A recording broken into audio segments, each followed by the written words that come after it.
Assalamualaikum warahmatullahi wabarakatuh. Selamat datang di Studio Wow. Semoga rahmat dan kasih sayang Allah selalu menyertai kita. Tantangan dari Raja Harun al-Rasyid. Pagi itu, udara di Istana Khalifah Harun al-Rasyid terasa lebih panas dari biasanya. Para pelayan berlarian menyiapkan segala sesuatunya, sementara di ruang singgasana, Raja Harun al-Rasyid duduk dengan wajah serius, memandang keluar jendela.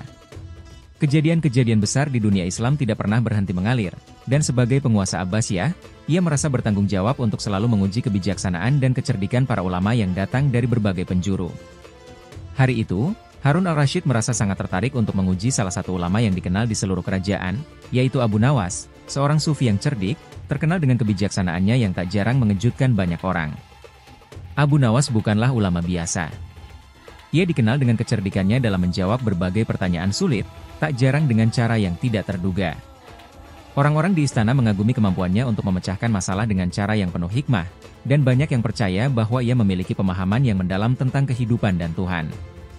Raja Harun al-Rasyid, yang juga merupakan seorang penguasa yang bijaksana, ingin menguji sejauh mana kecerdikan dan kebijaksanaan Abu Nawas. Oleh karena itu, ia memutuskan untuk memberikan sebuah teka-teki yang sangat sulit, sebuah ujian yang akan menguji pemahaman Abu Nawas tentang alam semesta dan ajaran agama. Teka-teki yang ingin diajukan Raja Harun al-Rasyid itu sederhana, namun penuh makna. Ia ingin mendengar pendapat Abu Nawas tentang sebuah makhluk yang sangat kecil namun memiliki peran penting dalam kehidupan. Di luar jendela, semut-semut terlihat sibuk berjalan di tanah, bergerak ke sana kemari dengan tujuan yang jelas meskipun tubuh mereka sangat kecil. Raja Harun al-Rasyid tahu bahwa teka-teki ini akan menguji sejauh mana pemahaman Abu Nawas tentang ciptaan Tuhan. Persiapkan dirimu, Abu Nawas, dibisik Raja Harun al-Rasyid kepada para penasihatnya. Aku akan memberikan teka-teki yang sulit untuknya. Kita lihat seberapa jauh dia bisa pergi dengan kecerdikannya. Abu Nawas, yang sudah dikenal sebagai seorang ulama sufi yang bijaksana, menerima undangan raja dengan rendah hati. Dia tidak tahu pasti apa yang akan dihadapinya, tetapi dia yakin bahwa apapun tantangannya, ia bisa menghadapinya dengan ilmu yang telah ia pelajari sepanjang hidupnya. Saat Abu Nawas memasuki ruang singgasana, Raja Harun al-Rasyid menyambutnya dengan senyum yang penuh arti. Selamat datang, Abu Nawas. Aku sangat menghargai kedatanganmu. Aku ingin menguji pemahamanmu melalui sebuah teka-teki, ya ujar Raja dengan suara yang tegas namun penuh perhatian. Jawablah teka-teki ini dengan bijaksana, dan aku akan menghargai jawabanmu. Abu Nawas memandang Raja dengan penuh rasa hormat, matanya berbinar. Ia tahu bahwa Raja Harun al-Rasyid sangat mengagumi kebijaksanaan, dan ini adalah kesempatan baginya untuk menunjukkan pemahamannya yang mendalam tentang ilmu Tuhan. Silakan, Raja. Saya siap menerima tantangan ini, dijawab Abu Nawas dengan tenang. Raja Harun al-Rasyid mulai mengucapkan teka-teki yang telah disiapkan dengan cermat. Aku akan memberi kamu sebuah teka-teki, Abu Nawas. Apa yang bisa bicara, tetapi tidak memiliki mulut? Apa yang bisa bergerak, tetapi tidak memiliki kaki? Dan apa yang memiliki kerajaan besar meskipun tubuhnya kecil? Teka-teki itu mengandung unsur yang sangat mendalam, dan bagi sebagian orang, akan sangat sulit untuk menemukan jawabannya. Namun, Abu Nawas yang dikenal cerdik dan bijaksana tidak menunjukkan keheranan sedikit pun. Ia hanya tersenyum, lalu duduk dengan tenang, memikirkan jawabannya. Teka-teki ini bukan hanya tentang mencari jawaban dari kata-kata yang diucapkan, tetapi lebih kepada memaknai pesan yang terkandung dalam setiap pertanyaan. Raja Harun al-Rasyid menatap Abu Nawas dengan penuh harap. Dia berharap Abu Nawas akan memberikan jawaban yang memukau, jawaban yang bukan hanya cerdas, tetapi juga mampu mengungkapkan kedalaman pemahaman tentang kehidupan, ciptaan Tuhan, dan kebijaksanaan. Beberapa menit berlalu, namun Abu Nawas tetap diam. Raja Harun al-Rasyid mulai merasa sedikit gelisah. Apakah Abu Nawas akan bisa menjawab teka-teki ini? Apakah kecerdikannya yang terkenal itu akan membantunya menemukan jawaban yang tepat? Namun, Raja juga tahu bahwa Abu Nawas bukanlah orang yang terburu-buru dalam memberikan jawaban. Dia lebih suka merenung dan mencari makna yang lebih dalam. Akhirnya, setelah beberapa saat yang terasa sangat panjang, Abu Nawas membuka mulutnya. Raja yang mulia, dikatanya dengan suara tenang, jawaban untuk teka-teki ini adalah semut. Raja Harun al-Rasyid terkejut. Semut? Bagaimana bisa semut menjawab teka-teki ini? Abu Nawas tersenyum. Semut bisa bicara tanpa mulut, Raja. Dalam Al-Quran, Semut bahkan memperingatkan Nabi Sulaiman tentang bahaya pasukan yang akan datang. Mereka berbicara dalam bahasa yang kita tidak bisa dengar dengan telinga kita, tetapi itu adalah bentuk komunikasi yang sangat dalam dan penuh hikmah. Semut juga bergerak tanpa kaki dalam pengertian mereka bekerja bersama sebagai sebuah koloni, tidak terlihat, tetapi mempengaruhi alam sekitar mereka dengan keteraturan dan tujuan yang jelas. Dan meskipun tubuh semut sangat kecil, mereka memiliki kerajaan besar dalam bentuk kehidupan yang sangat teratur dan penuh kedamaian. Raja Harun al-Rasyid terdiam, merenung sejenak. Jawaban Abu Nawas memukau hatinya. Ia menyadari bahwa Abu Nawas bukan hanya seorang cerdik pandai, tetapi juga seorang yang memiliki pemahaman yang dalam tentang alam semesta dan ciptaan Tuhan. Teka-teki yang sulit itu ternyata bukan hanya tentang mencari jawaban yang tepat, tetapi tentang melihat dunia dengan mata hati yang penuh kebijaksanaan. Setelah memberikan jawaban yang memukau Raja Harun al-Rasyid, Abu Nawas meninggalkan ruang singgasana dengan langkah tenang dan penuh keyakinan. Jawaban yang diberikan kepada Raja mengenai semut itu bukan sekadar memecahkan teka-teki, namun juga sebuah pembelajaran tentang kebijaksanaan, keimanan, dan pemahaman yang mendalam akan ciptaan Tuhan. Namun, meskipun Raja Harun al-Rasyid tampak puas dengan jawaban Abu Nawas, ada sesuatu yang masih menggelitik hatinya. Keingintahuan sang Raja belum sepenuhnya terpuaskan. Raja Harun al-Rasyid, seorang penguasa yang terkenal dengan kebijaksanaannya, tak pernah berhenti mencari tantangan baru. Ia selalu ingin menguji para ulama dan cendekiawan yang datang ke istananya, untuk melihat sejauh mana pemahaman mereka tentang ajaran agama dan dunia ini. Abu Nawas, dengan kecerdikannya yang tak terbantahkan, telah berhasil melewati ujian pertama. Namun, Raja merasa bahwa untuk benar-benar menguji kecerdikan Abu Nawas, ia perlu memberikan tantangan yang lebih besar, yang bisa menggali lebih dalam pengetahuan sang ulama sufi itu. Beberapa hari setelah pertemuan tersebut, Raja Harun al-Rasyid mengundang Abu Nawas kembali ke istana. Para pelayan istana yang sibuk menyiapkan segala sesuatunya untuk kedatangan sang ulama, merasa ada sesuatu yang berbeda kali ini. Mereka bisa merasakan ketegangan di udara, seolah Raja Harun al-Rasyid telah merencanakan ujian yang lebih sulit. Para pejabat istana pun mulai berbisik-bisik, bertanya-tanya tentang teka-teki baru yang mungkin akan diberikan kepada Abu Nawas. Ketika Abu Nawas memasuki ruang singgasana, ia merasakan suasana yang sedikit berbeda. Raja Harun al-Rasyid, yang biasanya penuh senyum, kali ini tampak serius. "Selamat datang kembali, Abu Nawas," kata Raja dengan suara yang lebih dalam dari biasanya. "Aku ingin mengujimu sekali lagi, dengan teka-teki yang lebih sulit. Aku ingin melihat sejauh mana kemampuanmu dalam memahami hal-hal yang lebih mendalam." Abu Nawas, meskipun mengetahui bahwa Raja selalu memberikan tantangan yang sulit, tetap tenang dan penuh keyakinan.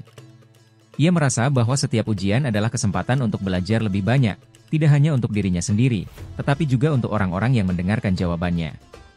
"Aku siap, Raja," jawab Abu Nawas dengan suara yang mantap. Raja Harun al-Rasyid menatapnya serius, lalu mengajukan teka-teki yang lebih rumit. "Teka-teki ini berbeda dari yang sebelumnya, Abu Nawas. Jawablah dengan bijaksana, karena ini adalah soal yang tidak bisa diselesaikan dengan akal semata. Apa yang bisa terbang, tetapi tidak memiliki sayap? Apa yang bisa melihat, tetapi tidak memiliki mata? Apa yang bisa mendengar, tetapi tidak memiliki telinga?" Teka-teki itu jelas lebih sulit daripada yang pertama. Tidak ada petunjuk langsung yang bisa mengarah pada jawaban yang tepat. Raja Harun al-Rasyid menunggu dengan penuh harap, ingin melihat bagaimana Abu Nawas akan merespon tantangan ini. Namun, kali ini Abu Nawas tidak langsung memberikan jawabannya. Ia kembali duduk dengan tenang, mengalihkan pandangannya ke jendela istana, mengamati pemandangan yang terbentang di depannya. Raja Harun al-Rasyid menunggu, dan meskipun ketegangan mulai terasa, ia tidak ingin tergesa-gesa. Ia tahu bahwa Abu Nawas selalu membutuhkan waktu untuk merenung, untuk mencari jawaban yang lebih dalam. Waktu berlalu, dan sang raja mulai merasa sedikit gelisah. Seperti teka-teki sebelumnya, ia ingin mendapatkan jawaban yang memukau, jawaban yang tidak hanya menunjukkan kecerdikan, tetapi juga kebijaksanaan yang mendalam. Raja Harun al-Rasyid memutuskan untuk berbicara. "Ya Abu Nawas, apakah kamu tidak punya jawaban untuk teka-teki ini?" Abu Nawas tersenyum dengan bijak dan berkata, "Raja yang mulia, jawaban untuk teka-teki ini adalah hati." Raja Harun al-Rasyid terkejut. "Hati? Bagaimana bisa hati yang terbang tanpa sayap, melihat tanpa mata, dan mendengar tanpa telinga?" ditanyanya dengan penuh rasa ingin tahu. Abu Nawas menjelaskan dengan penuh ketenangan, hati adalah makhluk yang bisa terbang ke tempat yang jauh, melintasi batasan fisik, tanpa perlu sayap. Hati bisa merasakan ketenangan dan kebahagiaan meski tubuh berada di tempat yang penuh kerumunan. Hati juga bisa melihat jauh lebih dalam daripada mata. Seringkali, kita hanya menggunakan mata fisik kita untuk melihat apa yang ada di luar. Namun hati dapat melihat kebaikan atau keburukan dalam diri seseorang, meski mereka berusaha menyembunyikannya. Dan hati juga bisa mendengar, meskipun tidak memiliki telinga. Seringkali kita mendengar suara yang tidak terdengar oleh telinga kita, karena hati kita lebih peka terhadap suara-suara yang tidak terlihat, seperti suara kesedihan atau kebahagiaan seseorang. Raja Harun al-Rasyid terdiam, merenung dalam-dalam. Ia merasa terkesan dengan jawaban yang diberikan oleh Abu Nawas. Jawaban itu bukan hanya sekadar menjawab teka-teki, tetapi juga memberikan pelajaran spiritual yang sangat dalam. Raja menyadari bahwa Abu Nawas tidak hanya seorang cerdik pandai, tetapi juga seorang yang memahami kehidupan dengan hati yang jernih dan peka terhadap dunia batin. Jawabanmu sungguh luar biasa, Abu Nawas, kata Raja Harun al-Rasyid, suaranya penuh penghargaan. Aku mulai mengerti bahwa kebijaksanaan tidak hanya datang dari akal, tetapi juga dari hati yang penuh dengan pencerahan. Abu Nawas tersenyum rendah hati. Semua ini adalah karunia dari Allah, Raja. Hati yang murni dan penuh ketulusanlah yang memungkinkan kita untuk melihat dan mendengar dengan cara yang berbeda. Raja Harun al-Rasyid merasa bahwa ia telah mendapatkan lebih dari sekadar jawaban atas teka-tekinya. Ia telah mendapatkan sebuah pelajaran berharga tentang kedalaman hati dan kebijaksanaan spiritual yang sejati. Tidak hanya itu, ia juga merasa semakin menghargai Abu Nawas sebagai seorang ulama sufi yang tidak hanya cerdik, tetapi juga bijaksana dalam segala hal. Hari itu, Raja Harun al-Rasyid menyadari bahwa dalam hidup, bukan hanya kecerdasan intelektual yang penting, tetapi juga kemampuan untuk mendengarkan suara hati dan mengikuti petunjuk yang diberikan oleh Tuhan. Sebuah pelajaran yang akan terus menginspirasi dirinya dalam menjalankan kepemimpinannya. Ujian terakhir Abu Nawas. Setelah 2 teka-teki yang memukau, Raja Harun al-Rasyid merasa semakin terpesona dengan kebijaksanaan Abu Nawas. Tidak hanya kecerdikan yang mengesankan, tetapi juga kedalaman pemahaman sang ulama sufi terhadap makna kehidupan, ciptaan Tuhan, dan kekuatan batin. Meskipun kedua teka-teki tersebut telah dijawab dengan sangat bijaksana, Raja merasa bahwa tantangan berikutnya harus lebih sulit lagi. Ia ingin tahu sejauh mana batasan kebijaksanaan Abu Nawas, apakah ia mampu menghadapinya dengan ketenangan dan kepercayaan diri yang sama. Hari itu, setelah beberapa hari berlalu sejak pertemuan mereka yang terakhir, Raja Harun al-Rasyid memanggil Abu Nawas kembali. Para pelayan istana sibuk menyiapkan ruangan yang lebih besar dan megah untuk kedatangan sang ulama. Para pejabat istana juga terlihat cemas, berspekulasi tentang teka-teki apa yang mungkin akan diberikan kepada Abu Nawas kali ini. Ketika Abu Nawas datang ke istana, ia tidak merasa khawatir atau tertekan. Baginya, setiap tantangan adalah kesempatan untuk merenung, belajar, dan berbagi kebijaksanaan. Meskipun Raja Harun al-Rasyid dikenal dengan teka-teki yang sulit, Abu Nawas sudah lama mengetahui bahwa ujian sejati dalam hidup bukanlah tentang jawaban yang kita berikan, tetapi tentang perjalanan kita untuk memahami dan menggali makna dari setiap pertanyaan. Saat Abu Nawas memasuki ruang singgasana, Raja Harun al-Rasyid menyambutnya dengan senyum yang penuh arti. Kali ini, Raja tidak langsung mengajukan teka-teki, melainkan berbicara dengan penuh perhatian. Abu Nawas, kata Raja, setelah jawabanmu yang luar biasa mengenai semut dan hati, aku merasa sangat terkesan. Namun, aku ingin menguji kebijaksanaanmu dengan sebuah ujian yang lebih sulit, lebih dalam. Ujian ini tidak hanya menguji kecerdasanmu, tetapi juga menguji ketulusan dan keikhlasan hatimu. Abu Nawas memandang Raja dengan mata yang penuh ketenangan, tidak terpengaruh oleh kata-kata Raja yang penuh makna itu. Aku siap menerima ujian itu, Raja. Setiap ujian adalah pelajaran, dan setiap pelajaran membawa kita lebih dekat kepada kebenaran. Raja Harun al-Rasyid tersenyum. Baiklah. Aku akan memberimu ujian yang terakhir, ujian yang sejati. Kamu akan diminta untuk membuat keputusan yang sangat sulit. Apa yang akan kamu pilih jika harus memilih antara 2 hal yang sama-sama penting, kekuasaan duniawi atau kebahagiaan batin? Abu Nawas terdiam sejenak, meresapi pertanyaan itu. Raja Harun al-Rasyid, yang selalu menguji kecerdikan para ulama, kini tampak serius, berharap Abu Nawas akan memberikan jawaban yang penuh kebijaksanaan. Teka-teki kali ini bukan sekadar tentang menjawab dengan kata-kata, tetapi tentang menggali makna yang lebih dalam mengenai kehidupan, kekuasaan, dan kebahagiaan sejati. Abu Nawas merenung dengan penuh kesadaran. Ujian yang diberikan bukanlah soal mencari jawaban yang benar atau salah, tetapi lebih kepada bagaimana seseorang memilih jalan hidupnya. Dalam kehidupan, seringkali kita dihadapkan pada pilihan yang sulit, pilihan antara duniawi dan batin. Pilihan ini tidak selalu mudah, karena keduanya memiliki daya tarik dan pengaruh yang kuat. Namun, Abu Nawas tahu bahwa jawaban sejati datang dari hati yang tulus dan penuh keikhlasan. Setelah beberapa saat yang penuh hening, Abu Nawas membuka mulutnya dengan suara yang tenang, namun penuh makna. Raja yang mulia, dalam hidup ini, kita memang sering dihadapkan pada pilihan yang sulit antara kekuasaan duniawi dan kebahagiaan batin. Namun, aku percaya bahwa kebahagiaan sejati tidak datang dari apa yang kita miliki di dunia ini, melainkan dari kedamaian yang kita rasakan di dalam hati kita. Raja Harun al-Rasyid mendengarkan dengan penuh perhatian. Jadi, kamu memilih kebahagiaan batin, meskipun itu berarti meninggalkan kekuasaan duniawi? Abu Nawas melanjutkan dengan penuh keyakinan, jika kekuasaan duniawi memang memiliki daya tarik yang kuat, Raja. Banyak orang berjuang untuk meraihnya, dan itu bisa memberikan kenyamanan dan kekayaan. Namun, kekuasaan itu sementara, dan seringkali membawa kecemasan dan ketidakpastian. Sebaliknya, kebahagiaan batin datang dari kedamaian dalam diri kita, dari rasa syukur atas apa yang telah diberikan oleh Tuhan. Ketika hati kita damai, kita tidak lagi terikat pada dunia ini. Kita bisa menjalani hidup dengan penuh rasa syukur, dengan penuh ketenangan, tanpa tergantung pada kekuasaan atau harta benda. Raja Harun al-Rasyid terdiam, merenung. Jawaban Abu Nawas sangat sederhana, namun mengandung kedalaman yang luar biasa. Raja merasa bahwa ujian ini bukan hanya tentang memilih antara dua hal, tetapi tentang menemukan jalan yang lebih tinggi dalam hidup, jalan yang membawa kedamaian batin yang abadi. Jawabanmu sangat bijaksana, Abu Nawas, dikata Raja Harun al-Rasyid, suaranya penuh penghargaan. Aku mulai mengerti bahwa kekuasaan dunia ini hanyalah sementara kebahagiaan batin adalah sesuatu yang kekal. Seperti yang kamu katakan, ketika hati kita damai, kita bisa merasakan kedamaian yang sejati. Abu Nawas tersenyum rendah hati. Semua ini adalah karunia dari Allah, Raja. Kekuasaan dan harta benda bisa datang dan pergi, tetapi kedamaian hati adalah anugerah yang tak ternilai. Jika kita bisa menjaga hati kita tetap ikhlas dan penuh rasa syukur, kita akan menemukan kebahagiaan sejati.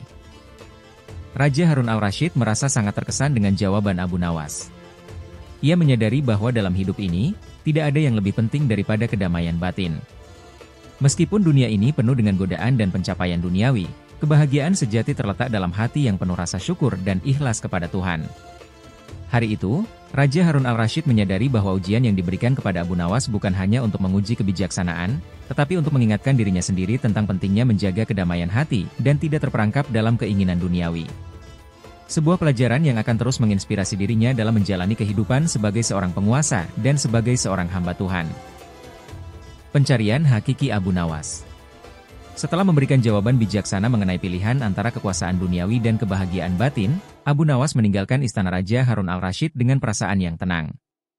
Jawaban yang diberikan bukan hanya untuk menjawab teka-teki, tetapi juga sebuah pelajaran hidup yang mendalam bagi Raja Harun al-Rasyid. Namun, perjalanan Abu Nawas belum selesai. Raja yang bijaksana itu, meskipun telah menerima jawaban bijak dari Abu Nawas, merasa ada satu hal yang masih mengganjal dalam dirinya. Ia mulai bertanya-tanya tentang perjalanan spiritual Abu Nawas, tentang bagaimana seorang ulama sufi bisa mencapai kebijaksanaan yang sedalam itu.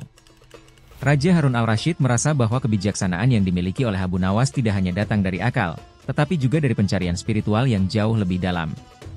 Ia ingin tahu bagaimana seorang ulama sufi seperti Abu Nawas memperoleh kedamaian dan kebijaksanaan yang begitu luar biasa. Dengan keingintahuan yang semakin besar, Raja memutuskan untuk memberi Abu Nawas ujian yang lebih berat. Sebuah perjalanan yang akan menguji keyakinan, kesabaran, dan pencarian spiritual Abu Nawas yang sejati. Beberapa minggu kemudian, Raja Harun al-Rasyid mengundang Abu Nawas ke istana lagi. Kali ini, Raja tidak memberinya teka-teki atau pertanyaan intelektual, tetapi sebuah tugas yang lebih besar, sebuah perjalanan spiritual. Raja Harun al-Rasyid ingin mengetahui apakah Abu Nawas benar-benar memahami kedalaman spiritual dalam kehidupannya. Ketika Abu Nawas tiba di istana, Raja Harun al-Rasyid menyambutnya dengan sebuah permintaan yang berbeda. Abu Nawas, aku ingin engkau melakukan perjalanan yang akan menguji keyakinanmu dan pencarian spiritualmu. Aku ingin engkau mencari, hakiki, kebenaran sejati dalam hidup ini. Aku ingin engkau pergi ke tempat yang jauh dan mendalam, tempat yang bisa membawa kedamaian batin dan pengertian lebih dalam tentang hidup. Abu Nawas mendengarkan dengan seksama, tidak terkejut oleh permintaan Raja. Ia sudah lama memahami bahwa hidup ini adalah perjalanan untuk menemukan hakiki, kebenaran sejati yang hanya dapat ditemukan melalui kesadaran yang mendalam. Abu Nawas juga tahu bahwa dalam pencarian spiritual, tidak ada akhir yang pasti. Perjalanan itu sendiri adalah bagian dari pemahaman yang lebih besar. Raja yang mulia, aku akan menjalani perjalanan ini. Namun, aku ingin kau tahu bahwa hakiki bukanlah sesuatu yang bisa dicapai dalam sekejap. Hakiki adalah pencarian yang tak ada akhirnya, dan mungkin lebih banyak ditemukan dalam ketenangan hati daripada dalam tempat yang jauh, jawab Abu Nawas dengan lembut. Raja Harun al-Rasyid mengangguk. Aku mengerti, Abu Nawas. Tetapi aku ingin engkau pergi ke tempat itu dan menemukan kedamaian yang lebih dalam. Perjalanan ini adalah ujian untuk jiwa dan hati. Abu Nawas tidak banyak berkata-kata lagi. Ia menerima tantangan itu dengan ikhlas. Sebelum meninggalkan istana, ia berpamitan dengan raja dan berjanji akan mencari kedamaian batin sejati.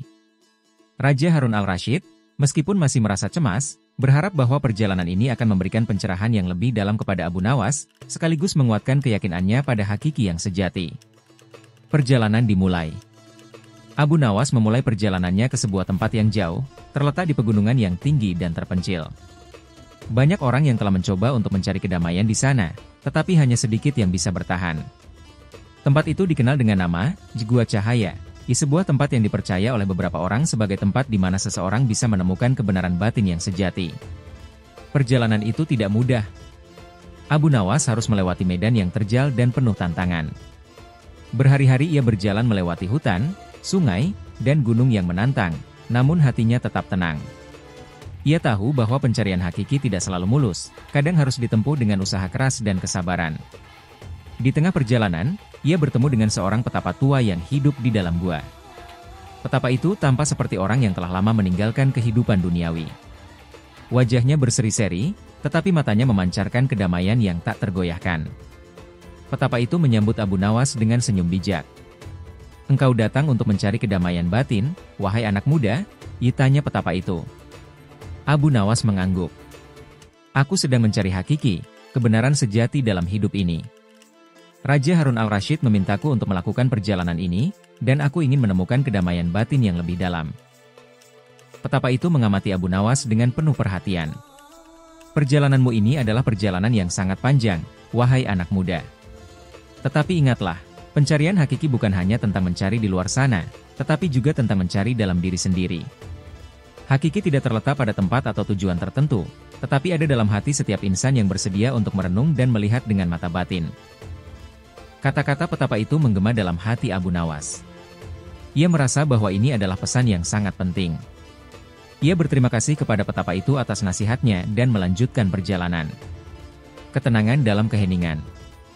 Akhirnya, setelah perjalanan panjang dan penuh tantangan, Abu Nawas tiba di Gua Cahaya. Tempat itu tampak sepi, namun sangat tenang. Ia duduk di dalam gua, mengheningkan diri, dan merenung.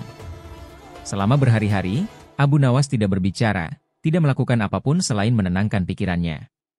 Ia mulai merasakan kedamaian yang mendalam dalam dirinya.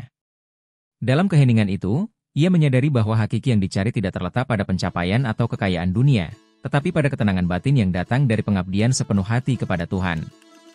Hari demi hari, Abu Nawas merenung, meresapi setiap detik yang berlalu dalam keheningan, dan akhirnya ia merasa menemukan kedamaian yang sejati. Ia menyadari bahwa perjalanan ini bukan tentang mencapai tujuan tertentu, tetapi tentang perjalanan itu sendiri. Perjalanan untuk mengenal diri, untuk mengosongkan hati, dan untuk menemukan kedamaian dalam setiap detik kehidupan. Setelah beberapa waktu, Abu Nawas merasa bahwa ia telah menemukan jawaban yang selama ini ia cari. Dengan hati yang penuh kedamaian, ia memutuskan untuk kembali ke istana Raja Harun al-Rasyid. Kembali ke istana.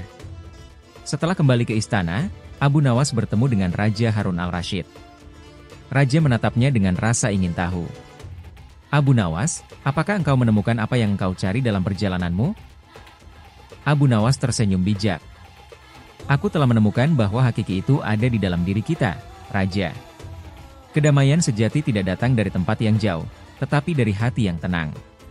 Perjalanan ini mengajarkan aku bahwa pencarian sejati adalah perjalanan batin yang tak ada akhirnya. Raja Harun al-Rasyid merasa terkesan. Aku mengerti, Abu Nawas. Sepertinya perjalananmu bukan hanya tentang mencari tempat, tetapi tentang menemukan kedamaian yang sudah ada di dalam diri kita. Abu Nawas mengangguk. Betul, Raja. Setiap perjalanan sejati dimulai dari dalam diri kita. Hari itu, Raja Harun al-Rasyid memahami bahwa pencarian sejati bukanlah tentang mencapai tujuan duniawi, tetapi tentang mencapai kedamaian batin yang mendalam. Sebuah pelajaran yang akan terus mempengaruhi hidupnya, seperti juga hidup Abu Nawas yang penuh dengan kebijaksanaan dan ketenangan. Bila suka dengan video ini, bantu like, komen, dan subscribe.